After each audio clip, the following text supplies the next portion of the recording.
अम्मा और बाबूजी ऐसा कैसे कर सकते हैं हमारे साथ? कृष्णा जी को हमारे पास लाकर हमारा दर्द और ज्यादा बढ़ाना चाहते हैं। कब तक अपने दर्द को यूं दिल में दबा के रखेगी?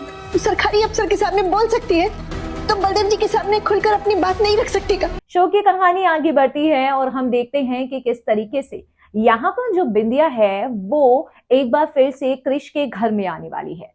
पहले बिंदिया को बहुत दिक्कत हो रही थी जब उसने सुना कि क्रिश भी हमारे साथ पार्टनरशिप करेगा। वो सोचती है कि मैं बाबूजी से इस बारे में बात करूंगी, लेकिन यहाँ पर कोई फायदा नहीं होता, बल्कि अब तो सिचुएशन ऐसी आ गई है कि महाशिवरात्रि के मौके पर बिंदिया को खुद क्रिश के घर में रखना पड़ेगा कदम। बिना बोले चली आएगी तो कौन समझेगा तेरे मन की बात को? दादी, जो अपने होते हैं ना, उन शब्दों से ज्यादा मन की बात को समझ लेते हैं। और अम्मा और बाबूजी तो हमने अपने हैं ना, फिर वो ऐसा काहे कर रहे हैं? सोचो ना दादी, दिल पे पत्थर रखकर हमने वो घर और कृष्णा जी को छोड़ने का फैसला लिया। यहाँ पर बिंदिया अकेली नहीं बल्कि सैम और सैम के परिवार के साथ आएगी और यहाँ पर हम दूसरी ओर देखेंगे कि किस तरीके से शो की कहानी आगे बढ़ती है।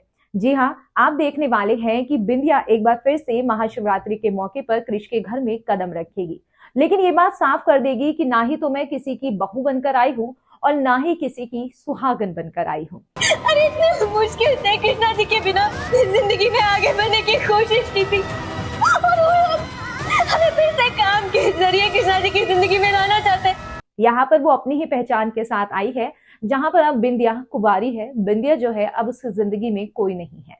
क्रिश जो है अफेक्ट हो रहा है, जिसे ये बात समझ ही नहीं आ रही है कि आखिरकार मैं अफेक्ट क्यों हो रहा हूँ।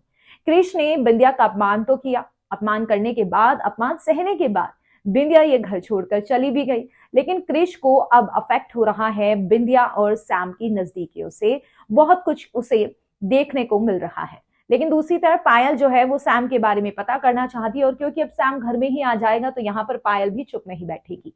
कमेंट सेक्शन में अपनी राय बताइए और कर दीजिए चैनल को सब्सक्राइब।